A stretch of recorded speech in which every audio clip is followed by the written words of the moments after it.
और एक और बड़ी खबर इस बीच आ रही है अमेरिका को लेकर। ईरान का बड़ा दावा, आईडीएफ के साथ जंग लड़ रही है अमेरिकी सेना। गाजा जंग में 2 अमेरिकी कमांडर शामिल है, तो गाजा जंग में अमेरिकी कमांडर्स के भी शामिल होने का दावा ईरान की ओर से किया जा रहा है। ईरानी सेना के कमांडर राशिद का बयान है।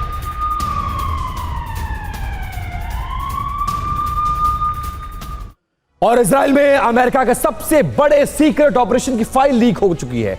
खबर यह है कि इजराइल के नेगेव रेगिस्तान में अमेरिकी सेना ने एक बड़ी जंगी तैयारी कर रखी है।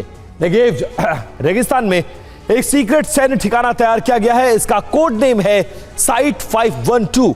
यहां अमेरिका ने फौज तैयार करने के साथ साथ रडार स्टेशन और आधुनिक हथियारों की तैनाती के बंदोबस्त किए गए हैं। सवाल यह है कि क्या आने वाले दिनों में इजराइल के युद्ध की कमान अमेरिका अपने हाथ में लेने वाला है?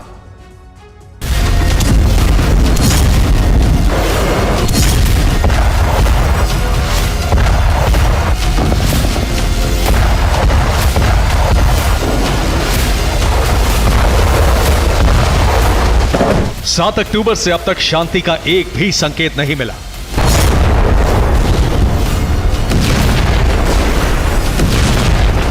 इजराइल की घोषणा स्पष्ट है, जंग तब तक जारी रहेगी जब तक हमास का अस्तित्व है।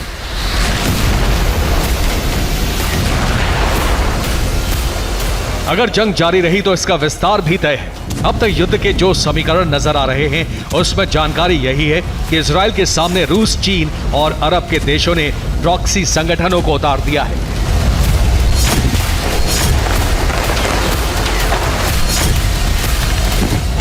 गाजा पट्टी से हमास के रॉकेट हमले हो रहे हैं। लेबनान से हिजबुल्लाह हमले कर रहा है। सीरिया में प्रॉक्सी संगठनों के लड़ाके हमला करने को तैयार हैं।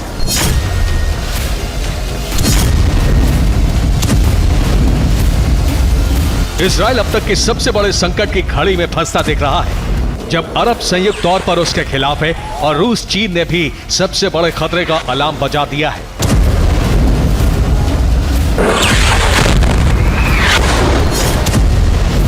इन सब तैयारियों के खिलाफ अमेरिका ने भी एक बड़ी तैयारी की है, जिसकी सीक्रेट जानकारी अब लीक हो चुकी है। खोजी पत्रकारिता संस्थान इंटरसेप्ट का दावा है कि अमेरिका ने इजराइल में एक गुप्त सैन्य ठिकाना तैयार किया है। यह ठिकाना इजराइल के नेगेव रेगिस्तान में है। इसकी दूरी गाजा से महज 32 किलोमीटर है। बेस का कोड नेम है साइट 512।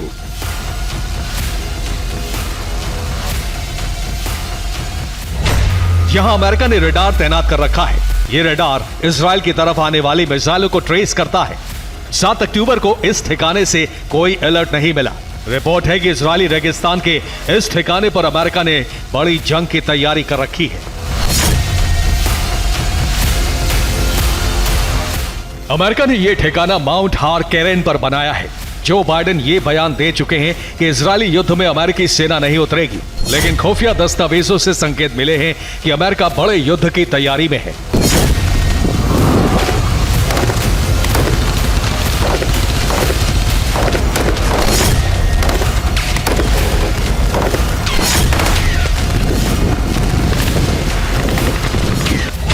इस साइट के बारे में अमेरिकी रक्षा मंत्रालय ने जानकारी सार्वजनिक नहीं की है।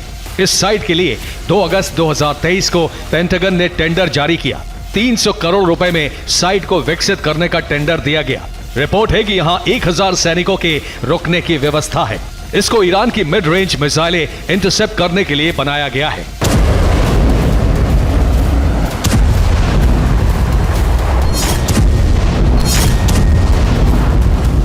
अगर ये मिसाइल हमले से बचने के लिए तैयार किया गया है तो वहां एयर डिफेंस सिस्टम भी तैनात होंगे और रिपोर्ट है कि 1000 फौजी भी वहां ठहर सकते हैं।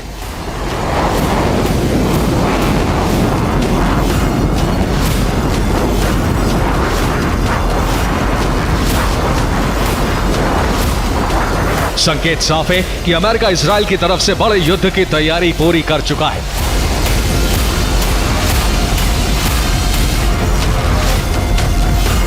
गाजा में फिलहाल इजरायली सेना ग्राउंड ऑपरेशन चला रही है, लेकिन आने वाले दिनों में गाजा पट्टी से महज 32 किलोमीटर दूर मौजूद अमेरिकी सेना भी ऑपरेशन में शामिल हो सकती है। Bureau report, TV9 Bharatvarsh. और बड़ी खबर, ईरान के हूती विद्रोहियों ने जारी किया है नया वीडियो, सांकेतिक वीडियो जारी कर हमले की दी है धमकी। ड्रोन से इजराइल पर हमले की ये धमकी दी गई और ये देखिए, ये सांकेतिक वीडियो है जो यमन की धरती से हूती विद्रोहियों ने जारी किया है, जो इस युद्ध में इजराइल को धमकी देते हुए नजर आ रहे हैं।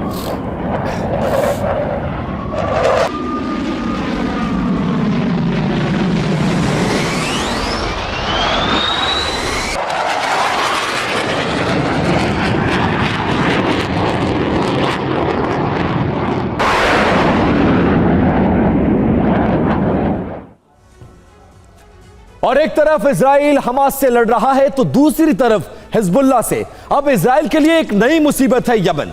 हूती विद्रोहियों ने यमन से इजराइल पर मिसाइल दागकर टेंशन बढ़ा दिया। क्या है पूरा मामला, बिग बॉल के जरिए आपको समझाने की कोशिश करते। देखिए, बिग बॉल पर जो डिटेल्स है वो आपको बताएगी कि कैसे हूती विद्रोहियों ने इजराइल की टेंशन को बढ़ा दिया है। हूती विद्रोहियों ने इजराइल पर दागी है एक साथ कई मिसाइलें जो जंग का एक नया मोर्चा खोल सकती हैं। यमन से इस बार इजराइल को टारगेट किया गया है।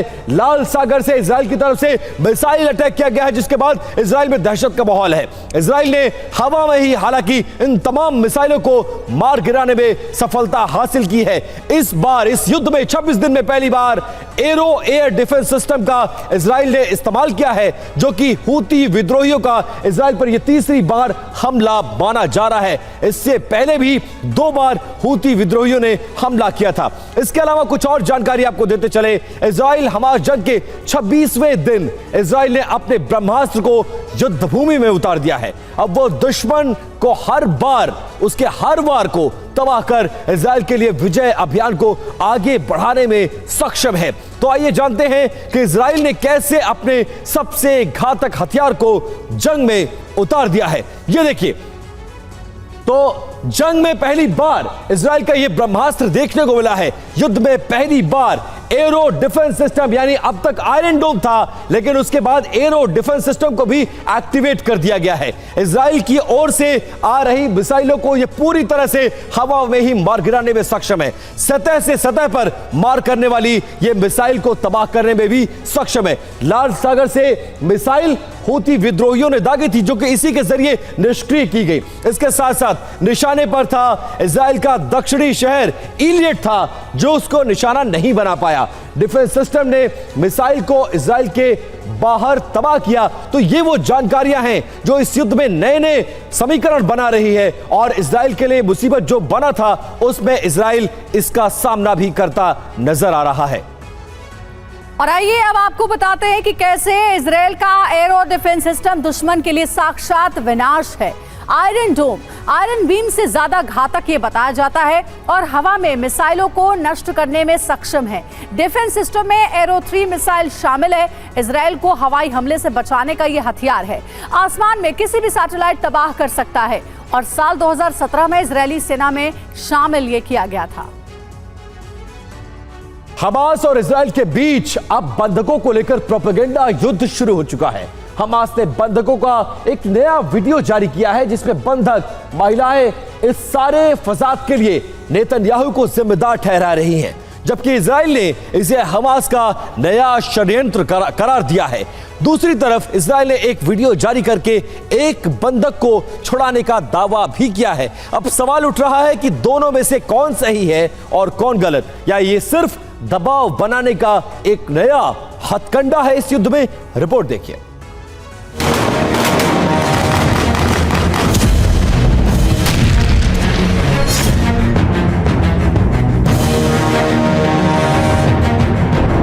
इजराइल गाजा में चाहे जितनी भी तबाही मचा ले, लेकिन इजराइल इस जंग में तब तक बैकफुट पर रहेगा जब तक कि हमास द्वारा पकड़े गए बंधक छुड़ा लिए नहीं जाते।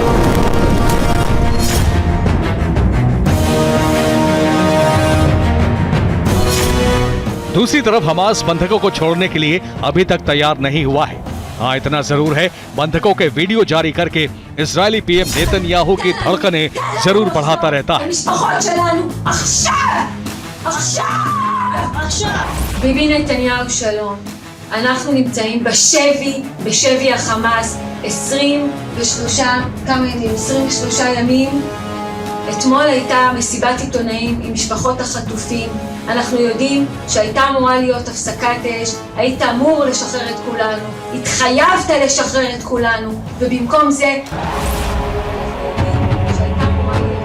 3 बंधक महिलाओं का यही वीडियो हमास ने जारी किया है। हालांकि इसे इजराइल प्रोपेगेंडा वीडियो कह रहा है, क्योंकि इस वीडियो में पकड़े गए लोग इजरायली सरकार को इन सब के लिए जिम्मेदार ठहरा रहे हैं। אנחנו נושאים במחדל הפוליטי, ביטחוני, צבאי, מדיני שלך, בגלל הפאשה הזאת שעשית ב7 לאוקטובר, בגלל שלא היה צבא שם, אף אחד לא הגיע, אף אחד לא שמר עלינו, ואנחנו אזרחים תמימים, אזרחים שמשלמים מיסים למדינת ישראל. हमास के वीडियो जारी करने के थोड़ी देर बाद इजराइल की तरफ से भी एक वीडियो जारी किया गया, जिसमें एक लेडी कमांडो को आईडीएफ ने छुड़ाने का दावा किया है। वीडियो में परिवार के लोग सही सलामत लौटने पर खुशी जाहिर करते दिख रहे हैं।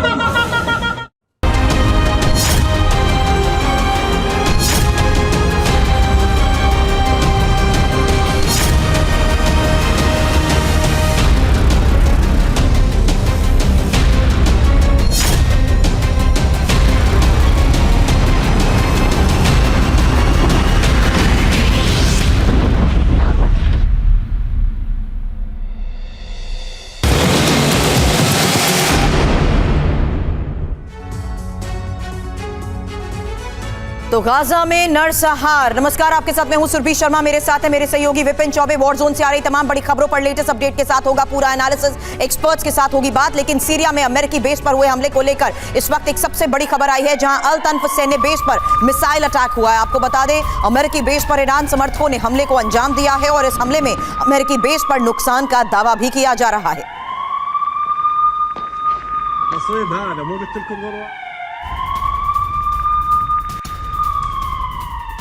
और अगली बड़ी खबर, यूएस बेस पर हमलों पर अमेरिका का बड़ा बयान सामने आया। इराक सीरिया में 2 हफ्ते में 34 हमले हुए हैं। हमलों के लिए ईरान समर्थित मिलिशिया को जिम्मेदार ठहराया है। अमेरिका ने सिर्फ एक जवाबी हमला किया। यूएस रक्षा मंत्री लॉयड ऑस्टिन ने यह बड़ा बयान दिया।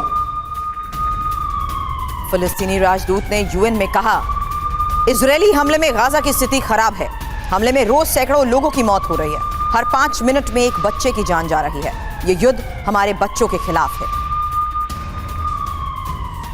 चौथी बड़ी खबर, इजराइल लेबनान सीमा पर भीषण जंग जारी है। आईडीएफ के ठिकाने पर हिजबुल्लाह का बड़ा हमला। आईडीएफ के वॉच टावर और रडार टावर को तबाह किया है। हिजबुल्लाह ने इस हमले का बाकायदा वीडियो भी जारी किया है और इजरायली सेना को इसमें भारी नुकसान पहुंचने का दावा भी किया जा रहा है। और बड़ी खबर, जहां इजरायल हमास जंग में आईडीएफ के 317 जवानों की मौत को लेकर खबर आई। 7 अक्टूबर को हमास के हमले से जंग की शुरुआत हुई थी और इजरायली सेना ने अब मृतक सैनिकों के आंकड़े भी जारी किए हैं। और गाजा में आईडीएफ हमास की भीषण जंग अब भी जारी है। आईडीएफ के कई जवान इसमें गंभीर रूप से घायल हैं। घायलों को आईडीएफ ने हेलीकॉप्टर से रेस्क्यू किया है। गाजा के कई हिस्सों में भीषण जंग जारी है। एक एक करके पूरे शहर को शमशान बनाने पर आमादा है आईडीएफ। और इजरायल पर हमास के हमले जारी हैं। वहीं तेल अवीव पर 2 घंटे में 2 बार हमला हुआ है और गाजा से हमास रॉकेट भी दाग रहा है। इजरायली आयरन डोम ने इन हमलों को नाकाम किया है। हवा में तबाह किए हमास के रॉकेट।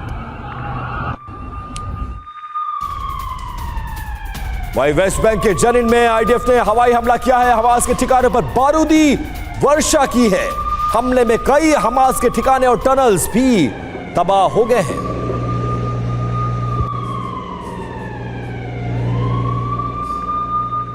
और इजरायल का गाजा में भीषण हमला हुआ है, जहां जबालिया कैंप पर हमले को लेकर बड़ी खबर आई, जिसमें 50 से ज्यादा लोगों की मौत हुई। आपको बता दें, बम धमाके से खंडर में तब्दील हो चुका है पूरा इलाका। और ये ड्रोन कैमरे से ली गई तस्वीर के जरिए अंदाजा लगाइए किस तरीके से इस धमाके को अंजाम दिया गया, क्योंकि इसी धमाके से एक बहुत बड़ा गड्ढा भी बन गया। जबालिया कैंप की वो तस्वीर जहां पर इस हमले को अंजाम दिया गया है। 50 से ज्यादा लोगों की मौत की खबर। वहीं खंडर में तब्दील पूरा इलाका।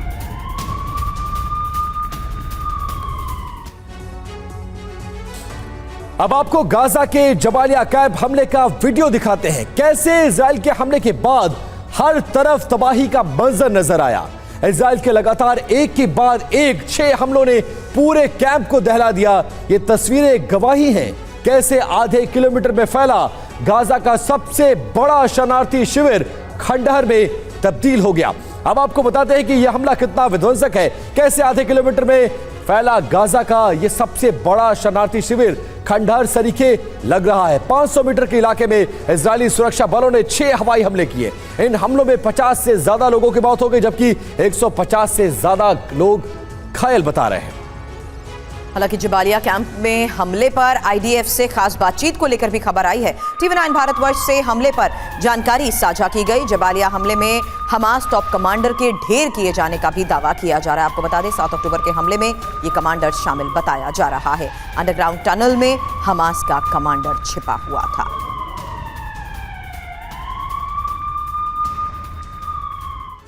इंफॉर्मेशन वॉल का रुख करते ही आईडीएफ ने जिस तरीके से TV9 को जबालिया कैंप पर 31 अक्टूबर को किए गए हमले के बारे में ब्रीफ किया है, उसी बारे में जानकारी आपके सामने होगी। क्योंकि आईडीएफ के मुताबिक जो बड़ी बातें इस हमले को लेकर कही गई हैं, उसके मुताबिक हमास के टॉप कमांडर इब्राहिम बियारी को मार गिराने का दावा किया जा रहा है। टनल में कई दर्जन हमास लड़ाकों के साथ ये कमांडर भी मौजूद था जो हमले में मारा गया है। आपको बता दें इजराइल पर 7 अक्टूबर के हमले में इसकी बड़ी भूमिका बताई जा रही है और मिलिट्री टारगेट्स में जबालिया कैंप पर जिस तरीके से हमला किया गया था उसके बाद इसकी मौत को लेकर यह दावा किया जा रहा है। आपको यह भी बता दें कि आईडीएफ ने इस हमले में कई बमों का इस्तेमाल किया है और जानकारी ये साझा की है TV9 भारतवर्ष के साथ कि किस तरीके से आईडीएफ ने इलाका खाली करने के लिए पहले ही अलर्ट जारी कर दिया गया था और साथ ही नॉर्थ गाजा में आईडीएफ की एक ग्राउंड ऑपरेशन टीम की मौजूदगी के तहत इस ऑपरेशन को जिस तरीके से अंजाम दिया गया है, इस बारे में खास बातचीत करते हुए हमारे सहयोगी मनीष झा के साथ उन्होंने इस पूरे ऑपरेशन को लेकर जानकारियां साझा की हैं। लेकिन जिस तरीके से अब ऑपरेशंस को अंजाम दिया जा रहा है, इस बीच आपको बता दूं brigadier retired DS Tripathi sir रक्षा विशेषज्ञ के तौर पर हमें ज्वाइन कर चुके हैं और commander retired Rajeev Sardana sir रक्षा विश्लेषक के तौर पर इस वक्त हमें ज्वाइन कर चुके हैं। त्रिपाठी सर, ये सुनियोजित तरीके से जिस तरीके से अब हमलों को अंजाम दिया जा रहा है, ये साफ हो चुका है कि जिसकी हमले में भूमिका रही है वो सबसे पहले टारगेट पर रहे हैं। जो इंफ्रास्ट्रक्चर है जहां पर इन्होंने तबाही मचाने का साजो सामान इकट्ठा कर रखा है, उन इमारतों को भी ध्वस्त किया जा रहा है। इसीलिए ऐसी तस्वीर हम देख रहे हैं कि पूरे इलाके पर हमले के बाद सब कुछ खंडर में तब्दील कर दिया गया। जी बिल्कुल, ये जब शुरू हुआ था तब पहले ही था कि इजराइल ने सोच रखा था कि सबसे पहले इनका जो कमांड एंड कंट्रोल सेंटर है, लॉजिस्टिक्स हब्स जो हैं, जहाँ पर कि ये जहाँ से ऑपरेट कर सकते हैं, जहाँ से ऑर्डर्स पास कर सकते हैं, जहाँ पर इनके साजो सामान रखे हैं, उनको जो ध्वस्त किया जाए। और साथ साथ जो सबसे बड़ी चीज़ इन्होंने सोच रखा था, जो इनके टॉप कमांडर्स हैं उनको एलिमिनेट किया जाए। 2 चीज़ें देखिए बहुत इंपॉर्टेंट है। अगर इनका बैकबोन लॉजिस्टिक्स तोड़ देते हैं तो इनके पास सामान नहीं रहेगा, तो बहुत मुश्किल होगा इनको ऑपरेट करना हमास को। लेकिन मुश्किल ये आ रही है कि इन टनल्स की जो इंटेलिजेंस थी वो शुरू में नहीं थी, इसीलिए इतना डिले लगा। लेकिन अब जो है वो इंटेलिजेंस ले करके पहुंच रहे हैं जो जगह हैं वहाँ पर, और इन्होंने आइडेंटिफाई कर लिया है कि हॉस्पिटल्स या जो बड़े रिफ्यूजी कैंप्स हैं उनके नीचे इन्होंने टनल्स बना रखी हैं। वहाँ पर इन्होंने अपने सारे सामान और जो हथियार गोला बारूद रख रखा है, क्योंकि इनको पता था कि वहाँ पर ह्यूमैनिटेरियन ग्राउंड पर जो है अटैक नहीं होगा। मतलब जहां जहां शक था कि यहां लोग छिपे हो सकते हैं, बारूद गोला हो सकता है, हथियार हो सकते हैं, ऐसे हर ठिकाने को निस्तेनाबूद करने के लिए इजरायली फोर्स ने मोर्चा संभाल लिया है। इस बीच एक बड़ी खबर आ रही है, इजराइल ने एक और हमले को नाकाम कर दिया है। लाल सागर में मिसाइल हमले को इस बार नाकाम किया है। इजरायली सेना ने हमले को नाकाम करने का वीडियो भी जारी किया है। बाबा से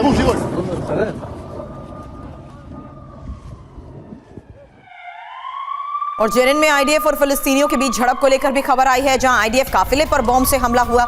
सैन्य वाहन पर पत्थर से हमले की तस्वीरें भी जारी की गई हैं। हालांकि आईडीएफ के जवानों ने भी इसको लेकर जवाब फायर किया।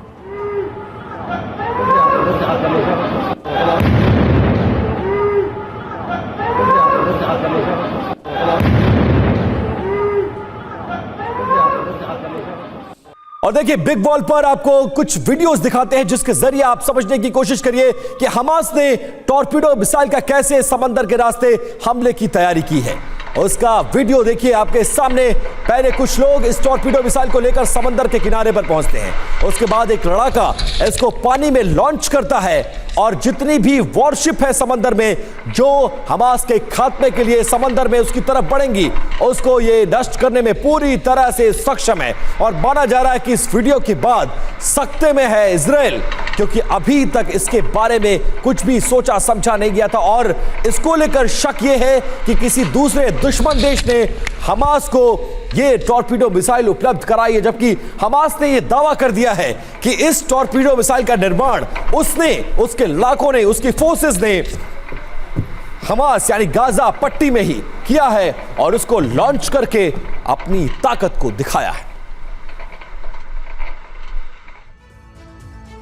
और अब कुछ तस्वीरें भी आपको दिखाना चाहेंगे किस तरीके से इस हमले को लेकर बाकायदा तैयारी की गई है और तस्वीरें जारी की गई हैं, क्योंकि घातक टॉर्पेडो मिसाइल हमास के हाथ लगी, इसका खुलासा तो नहीं हुआ, लेकिन हमास ने इसे खुद गाजा में बनाने का दावा जरूर किया है। कैसे हमास के लड़ाके हमले के लिए टॉर्पेडो मिसाइल लेकर समंदर में उतरे, उसी की डिटेल आपके सामने होगी, क्योंकि इंपॉर्टेंट यह भी है कि किस तरीके से इजराइल हमास के बीच जारी जंग के 26वें दिन ये अब जिस तरीके से हमलों को अंजाम दिया जा रहा है, साफ है जमीन आसमान के बाद अब इजराइल को समंदर से घेरने की ये बड़ी तैयारी मानी जा सकती है। इंपॉर्टेंट ये भी है कि हमास ने बनाई है अब घातक अल आसिफ टॉर्पेडो मिसाइल और इसी की तस्वीर हम आपको दिखा रहे थे, क्योंकि हमास ने खुद जिस तरीके से अल आसिफ टॉर्पेडो मिसाइल बनाने का दावा किया है, जाहिर सी बात है इजराइल के लिए ये चिंता की बात है। और टॉर्पेडो का जो वीडियो जारी कर इजराइल को चेतावनी जारी की गई है, युद्ध के 26वें दिन इसका इस्तेमाल और इसको लेकर आ रही है बड़ी खबर, चेतावनी, जहां समंदर में डमी ठिकानों को टॉर्पेडो से निशाना साधते हुए भी दिखाया गया है। और हमास की अल कसाम ब्रिगेड जिस तरीके से टॉर्पेडो का इस्तेमाल कर रही है, ये चिंताएं जाहिर सी बात है बढ़ाएगा। हालांकि ये जंग में पहली बार टॉर्पेडो के इस्तेमाल को लेकर बड़े दावे भी किए जा रहे हैं और ये उसी दावे के तहत किया जा रहा है जिसके तहत वो ये साफ कर चुका था कि युद्ध को लेकर भी उसकी बड़ी तैयारी है। और इसी तैयारी के तहत ये समझना विपिन जरूरी हो जाता है कि ये मिसाइल आखिर इतनी घातक क्यों है, जिसके बिना पर अब ये चेतावनी के साथ साथ तस्वीरें जारी कर दी गई। विपिन क्या बिल्कुल सुरभि, देखिए अब आपको आगे बताते हैं कि टॉर्पीडो मिसाइल क्यों इजरायली सेना के लिए इतना बड़ा खतरा बन सकती है, क्यों इसे समंदर का सबसे बड़ा शिकारी कहा जाता है। दरअसल समंदर के अंदर दुश्मन को ढूंढकर मारने में यह पूरी तरह से सक्षम है। जीपीएस से लैस है टॉर्पीडो मिसाइल और कुछ ही सेकंड में दुश्मन की सबमरीन को तबाह करने की ताकत को रखता है। एंटी सबमरीन से लैस होता है टॉर्पीडो मिसाइल और समुद्री जहाज और पनडुब्बी से लॉन्च किया जाता है इस पूरे मामले में। और इस मिसाइल के लॉन्च होने के बाद सख्ते में है इजरायली फोर्स। सरदाना सर, इस वीडियो को आपने देखा, इस तैयारी को आपने देखा और इस तैयारी के जरिए बड़ा हमला करने की कोशिश में हमास कैसे देखते हैं आप, और क्या माना जाएगा इस युद्ध में इस टॉर्पीडो मिसाइल के बाद क्या गेम चेंज हो जाएगा? देखिए, ये पहली बार ही देखा जा रहा है कि एक सोफिस्टिकेटेड आर्म जो कि एक टॉर्पीडो है वो युद्ध में इस्तेमाल किया जाने के लिए उन्होंने दिखाया है कि हमारे पास ये क्षमता है और हम इसको इस्तेमाल भी करेंगे, तभी उन्होंने वीडियो जारी किया है। दूसरी बात यह है कि अभी तक जो रॉकेट्स हैं वो लो एंड और लो टेक्नोलॉजी के होते हैं, जिन्हें शूट एंड फॉरगेट कर दिया कि, लेकिन ये जो गाइडेड टॉर्पेडो है, ये इजरायली सेना के जो जहाज है, जो युद्धपोत है, उनके लिए बहुत बड़ा खतरा हो सकती है और एक चीप तरीका है एक बड़े स्ट्रॉन्ग नेवी के जहाज को गिरा देने का। आगे आपको बताते हैं कि कैसे इजराइल इस समय तीन तरफ से हमले झेल रहा है। तीन देशों ने इजराइल पर ताबड़तोड़ अटैक किया है। सबसे पहले बात हमास की, जो गाजा पट्टी से इजराइल पर रॉकेट से हमले कर रहा है। 7 अक्टूबर को हमास ने इजराइल पर एक साथ एक नहीं, दो नहीं, 100 नहीं, 500 नहीं, बल्कि 5000 रॉकेट दागे थे। उसके बाद इजराइल और हमास के बीच यह जंग छिड़ गई और लगातार पिछले 26 दोनों तरफ से हमले हो रहे हैं। लेकिन अब यह जंग विध्वंसक होती जा रही है, क्योंकि इस वॉर में हमास को लेबनान और यमन का भी साथ मिल गया है। लेबनान से हिजबुल्लाह के लड़ाके इजराइल पर हमले कर रहे हैं, तो यमन से हूती विद्रोहियों भी इजराइल के खिलाफ खुलकर इस जंग में कूदते हुए नजर आ रहे हैं। हूती विद्रोहियों ने इजराइल में मिसाइलें दागी हैं। दावा किया जा रहा है कि इजराइल के एयर डिफेंस सिस्टम ने इस हमले को हालांकि नाकाम तो कर दिया है, लेकिन जंग में इजराइल तीन तरफ से घिर चुका है। अंदाजा लगाया जा रहा है कि देश कई और देश भी इजराइल के खिलाफ इस जंग में उतर सकते हैं। DS त्रिपाठी सर, इसी सवाल के साथ आपके पास आता हूं कि क्या कितना सक्षम है इजराइल, एक तरफ नहीं, दो तरफ नहीं, बल्कि तीन देशों के हमले को झेल रहा है। क्या टारगेट को या फोकस को शिफ्ट करने की कोशिश हो रही है? आपको लगता है कि ये तमाम देश इतने मुखर हैं कि इजराइल से पंगा ले सकते हैं? विपिन, देखिए, इजराइल पहले भी जो लड़ाई हुई थी 1967 ले लीजिए, 1973 ले लीजिए, 2006 ले लीजिए, उसमें भी 2 से 3 देश थे, लेकिन उसमें इसमें थोड़ा अंतर है। उनमें जो है उनकी फौज थी, चाहे वो जॉर्डन या इजिप्ट या लेबनान, लेकिन इसमें सब जो हैं टेररिस्ट हैं, जिनकी कोई आइडेंटिटी नहीं है, एक प्रॉपर फौज नहीं है, एक कहीं से भी अटैक कर सकते हैं। लेकिन अभी जो पता लग रहा है, जिस तरह के हथियार इनके पास हैं, उसकी शायद कल्पना नहीं थी। अभी आपको सरदाना साहब ने बताया था कि किस तरह कितना घातक हथियार उन्होंने इकट्ठा कर रखा है उनके नेवी के को डैमेज करने के लिए। मिसाइल्स देखिए, ये बैलिस्टिक मिसाइल्स अगर हुती लॉन्च कर रहे हैं यमन से, तो एक बहुत बड़ी बात है। हालांकि उसको तो arrow 3 missile air defence anti missile से इसको नष्ट कर दिया गया, लेकिन ये जो तीनों तरफ से है इजराइल के ऊपर काफ़ी भारी पड़ सकता है। और इसीलिए इन्होंने अपना जो ग्राउंड ऑफेंसिव था वो डिले किया था अपनी तैयारी करने के लिए। और अमेरिका ने भी देखिए इसी बीच में अपने सारे बेसेस, 12 बेसेस हैं, बहरीन से लेकर के ये अरब कंट्रीज में, Egypt, Jordan, Lebanon, Saudi Arabia, UAE, इन सब में सबको उन्होंने स्ट्रेंथन कर रखा है। यही वजह है कि सर अमेरिका ने उस समर्थन को देखते हुए बड़ी बातें कह दी थी कि इजराइल की तरफ अगर टारगेट किया जाएगा तो अमेरिका उसका साथ देते हुए उन टारगेट्स को इंटरसेप्ट करते हुए मार गिराएगा। और ये ऐसा पहले भी हो चुका है जब यमन ने इजराइल की तरफ से टारगेट किया था। लेकिन गाजा में मौत के आंकड़े बढ़ रहे हैं, ये एक और सबसे बड़ी हकीकत है। इजरायली हमले में 8,500 लोगों की मौत को लेकर खबर आई है। गाजा पर लगातार इजराइल बॉम्ब बरसा रहा है और तस्वीरें जारी कर बड़े नुकसान को लेकर दावे भी किए जा रहे हैं। इस बीच इजराइल की गाजा के लोगों के लिए एडवाइजरी है, जहां इलाज के लिए हॉस्पिटल शिप में जाने की अपील की जा रही है। आपको बता दें, लोगों से उत्तरी गाजा से बाहर निकलने की अपील तो की गई, लेकिन अस्पतालों के नीचे हमास ने जिस तरीके से ठिकाने बनाए हुए हैं, IDF इसको लेकर भी बड़े दावे कर रहा है। इजरायली राष्ट्रीय सुरक्षा सलाहकार की इस अपील को लेकर आज बड़ी खबर आई है।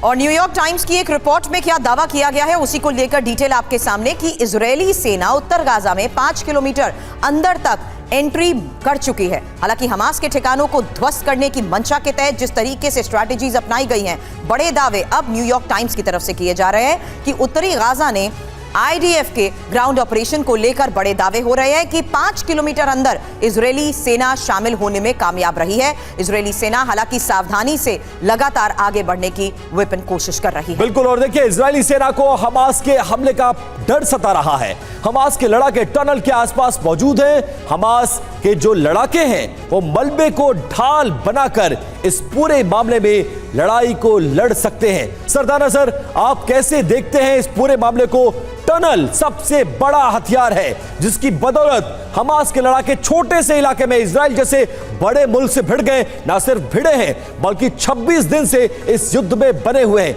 यह ऑपरेशन कैसे चल रहा है और टनल को अगर ध्वस्त कर दिया गया तो क्या यह युद्ध समाप्त माना जाएगा? देखिए, ये जो टनल है कम से कम 500 किलोमीटर तक की कहते हैं नीचे है। ये बात तो लेकिन पुष्टि नहीं की जा सकती इसकी, लेकिन फिर भी जो हमें पता है कि ये टनल कई मीटर जमीन के नीचे है, 30 मीटर 50 मीटर नीचे है जमीन के। तो इतनी गहराई पे इन टनल्स को ध्वस्त करना इतना आसान नहीं है। लेकिन ये बात जरूर है कि यदि ये टनल्स, समय जरूर लगेगा, जिस दिन इजराइल ने ये सारे इनके टनल्स का नेटवर्क को बंद कर दिया, खत्म कर दिया, तो फिर ये लड़ाके आगे नहीं लड़ पाएंगे, ना ही अपना स्टोरेज कर पाएंगे जो हथियार गोले हैं। तो इनको टनल्स को ताकि यूटिलाइज ना कर सके, इसके लिए ये अटैक और इनको न्यूट्रलाइज करना बहुत ही आवश्यक है। चलिए आगे इस बारे में आपसे चर्चा करेंगे, लेकिन इस बीच ईरान के UN मीटिंग की अध्यक्षता पर सवाल को लेकर खबर आई है, जहां UN मानवाधिकार फोरम की अध्यक्षता करेगी और ईरान में मानवाधिकारों के उल्लंघन के आरोप के तहत ये मीटिंग बहुत इंपॉर्टेंट मानी जा रही है। आपको बता दें, UN वॉच निदेशक ने विरोध किया।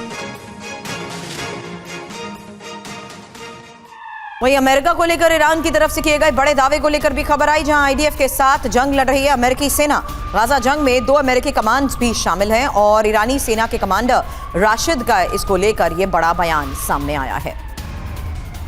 ईरानी सेना के commander major general Ghulam Ali Rashid की तरफ से क्या दावा किया जा रहा है उसके बारे में जानकारी आपके सामने, क्योंकि तेल अवीव के बेस पर अमेरिकी सेना के 2 टॉप कमांडर्स ने जिस तरीके से मोर्चा संभाला हुआ है, इसको लेकर दावे किए जा रहे हैं कि पहले अमेरिका ने इजरायल को हथियार देने के साथ अपने सैनिक भेजे और अब अमेरिकी कमांडर के नेतृत्व में हमास के खिलाफ जंग इजरायल का हमला है। जी बिल्कुल, और देखिए फिलिस्तीनी लोग हमास इस्लामिक जिहाद से मिलकर अमेरिका के खिलाफ युद्ध लड़ेंगे और जीतेंगे, ये दावा भी किया जा रहा है सुरभि, जो कि अपने आप में बहुत चौंकाने वाला है।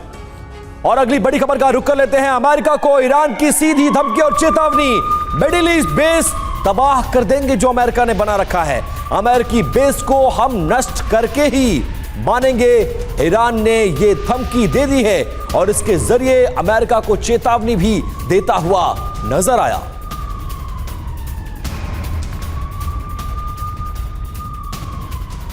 और समंदर में अमेरिका ने कैसे अपने घातक और विनाशक अस्त्र तैनात कर दिए हैं, इस बारे में सरदाना सर आपका जवाब जरूर चाहूंगी। एज अ नेवी ऑफिसर आप ये ज्यादा बेटर समझा पाएंगे, लेकिन उससे पहले देखिए किस तरीके से गाजा जंग में अमेरिका की एंट्री युद्ध और विध्वंसक होगा, इसके सबसे बड़े संकेत दे रही है, क्योंकि मिडिल ईस्ट में अमेरिकी मोर्चा जिस तरीके से तैयार बताया जा रहा है, मिडिल ईस्ट की ओर बड़े और अमेरिकी सैनिक, ये बड़ी खबर आज विपिन सामने आई है। जी बिल्कुल, और देखिए 300 सैनिक मिडिल ईस्ट भेजे गए, ये पेंटागन की रिपोर्ट है। इराक में अमेरिका के 2500 सैनिक पहले से मौजूद है सुरभि। हालांकि ये बड़ी बातें हैं कि किस तरीके से सीरिया में अमेरिका के 900 सैनिकों की मौजूदगी को लेकर भी बड़ी बातें सामने आ रही है, क्योंकि भूमध्य सागर में अमेरिकी बेड़ा जिस तरीके से तैनात किया गया है, ये क्या बड़ा संकेत देता है। हालांकि यूएसएस आइजनहावर ने जिस तरीके से मोर्चा संभाला हुआ है, बड़ी खबर यह भी आई कि F-16 और F-15 की तैनाती को भी बढ़ाने का बड़ा फैसला लिया गया है। मैं और खबरों का रुख करते हुए किस तरीके से तनाव के बीच अमेरिका की ये बड़ी तैयारी है, क्विक रिएक्शन सरदाना सर आपसे चाहूंगी। एज अ नेवी ऑफिसर इस तैयारी को आप किस तरीके से भांप रहे हैं, और ये सबसे इंपॉर्टेंट भी हो चुका है कि जहां 3 तरफ से ग्राउंड पर इजरायल की सेना मोर्चा संभाल रही है, वहीं समुद्र में अमेरिका की ये तैयारी। देखिए, अमेरिका के जो युद्धपोत हैं, जो एयरक्राफ्ट कैरियर्स हैं, वो एक छोटे से शहर के जितने होते हैं। Okay. जो घातक हथियार एक युद्धपोत में होते हैं, वो लैंड में बहुत ही बड़े एरिया में होते हैं। तो शिप में जो एक जगह है, वहां पे बढ़िया हथियार है, घातक हथियार है, और एक ये फ्लोटिंग सिटी कह लीजिए है, तो इतना बड़ा सपोर्ट आया हुआ है। मिडिल ईस्ट को देखते हुए कैसी तैयारी की जा रही है, विपिन एक और बड़ी खबर हमारे पास। जी बिल्कुल, और तनाव के बीच अमेरिका ने इस जंग को लेकर एक बड़ी तैयारी कर रखी है। मिडिल ईस्ट को लेकर अमेरिका ने बहुत बड़ी प्लानिंग की हुई है, पेंटागन से ज्यादा सैनिक भेजने के आदेश तक दे दिए गए हैं। बेशक इस युद्ध में अमेरिका इजराइल को अकेले नहीं छोड़ना चाहता है, यही वजह है कि पहले दिन से लगातार अमेरिका इजराइल के साथ खड़ा है। 2 बार अमेरिकी विदेश मंत्री एंटनी ब्लिंकन दौरा कर चुके हैं, जो बाइडेन दौरा कर चुके हैं, कई बेसिस बनाने की बात आ रही है, और समंदर में कई वॉरशिप भी अमेरिका ने अपने उतार दिए हैं, जो कि इजराइल को इस युद्ध में असिस्ट करेगा। अब आपको आगे बताते हैं कि मिडिल ईस्ट में अमेरिका के बेस कहां पर मौजूद हैं और ये कितने मायने रखते हैं। बात सबसे पहले तुर्की की, वहां पर अमेरिका ने पहले से 2 बेस अपने बनाकर तैयार रखे हैं। इराक में उसके 2 बेस तैयार हैं। कुवैत की अगर बात करें तो 3 बेसिस की साथ अमेरिका की वहां भी मौजूदगी दर्ज है। सऊदी अरब में 2, जबकि बहरीन में 1 बेस मौजूद है। कतर इस युद्ध में सबसे बड़ी भूमिका और मध्यस्थ की भूमिका निभा रहा है, वहां भी अमेरिका की मौजूदगी है और वहां भी 1 बेस मौजूद है। मतलब अरब में अमेरिका की मौजूदगी बहुत कुछ बयां करती है। त्रिपाठी सर, अरब में अमेरिका की मौजूदगी मतलब इस पूरे इलाके को, मिडिल ईस्ट को अकेला नहीं छोड़ना चाहता, वहां अपनी धमक बरकरार रखना चाहता है। और जब यह युद्ध इजराइल वर्सेस अरब होता हुआ नजर आ रहा है, तो यह बेस कितनी बड़ी भूमिका निभा सकते हैं, आपको क्या लगता है? बिल्कुल विपिन, आपने बहुत सही कहा। मैं थोड़ा ऐड करना चाहता हूं। जो आपने अभी बात की बहरीन की, बहरीन में अमेरिका का 5th फ्लीट है। आप समझिए 5th फ्लीट का पूरा हेडक्वार्टर वहां पर है। कतर में भी आपने बताया कि कतर में अमेरिका का स्पेशल ऑपरेशंस कमांड हेडक्वार्टर है। उसी के साथ साथ उनके पास जो कंबाइंड ऑपरेशंस कमांड भी वहीं पर है। और उसके अलावा आपने बाकी देशों को बताया, आप इजिप्ट ले लीजिए, जॉर्डन ले लीजिए, हर जगह उनके एयर बेसेस हैं और सी में आपको सरदाना साहब ने अभी बताया ही कि कितनी बड़ी उनकी मौजूदगी वहाँ पर है। दो एयरक्राफ्ट कैरियर ऑलरेडी वहाँ पहुँच चुके हैं मेडिटेरियन में। रेड सी में भी अमेरिका ने अपने आप को मजबूत कर रखा है। तो इसके इतना मजबूती के साथ कोई देश उस इलाके में ऐसा नहीं कर पाएगा, कोई हिमाकत नहीं कर पाएगा। हाँ, अभी आपने जो ईरान का बोला, मुझे लग रहा है ईरान को ये मौका मिल गया है बोलने का, जो कि अभी तक सैंक्शंस के थ्रू दबा हुआ था। राइट। और उसके साथ रूस और चीन की भी थोड़ी सी सपोर्ट है, जिसकी वजह से ईरान ये बोल पा रहा है। लेकिन जो अमेरिका ने अभी बोला है, उसके पास ताकत है ईरान को नस्तानाबूद करने के लिए। बयानों के आधार पर तो सर वॉरफेयर जोन में और इस हालात में बड़ी मैसेजिंग की जा रही है, लेकिन हमलों को किस तरीके से अंजाम दिया जा रहा है और छापेमारी जो हो रही है उसको लेकर एक और बड़ी खबर सामने आई है, जहां जेनिन में आईडीएफ की इस छापेमारी को लेकर खबर यह है कि संदिग्धों के घर पर यह सर्च ऑपरेशन चलाए जा रहे हैं, जहां बंधकों के सुराग आईडीएफ की टीमें तलाशने की कोशिश कर रही हैं। तो आईडीएफ की कोशिश है बंधकों तक पहुंचना, और बंधकों को लेकर जिस तरीके से संदिग्धों के घर पर यह सर्च ऑपरेशन हो रहे हैं उसी की एक तस्वीर आपके सामने। ईरानी विदेश मंत्री की इजरायल को अब बड़ी धमकी, जिस तरीके से बयानबाजी हो रही है, चेतावनियां जारी की जा रही है। एक और सबसे बड़ी धमकी ईरान की तरफ से और ईरानी विदेश मंत्री की तरफ से कहा गया, जंग की आग से कोई भी नहीं बचेगा, जंग नियंत्रण से बाहर जा रही है। और गाजा पट्टी के बाद वेस्ट बैंक में भी इजराइल की सेना ने एक बार फिर से बड़ा हमला बोला है। रामल्ला में हमास के ठिकानों पर रॉकेट से अटैक किए गए हैं। रॉकेट हमले में हमास का ठिकाना पूरी तरह से तबाह हो गया है। धूल और धुएं की गुहार से पूरा इलाका ढक गया है।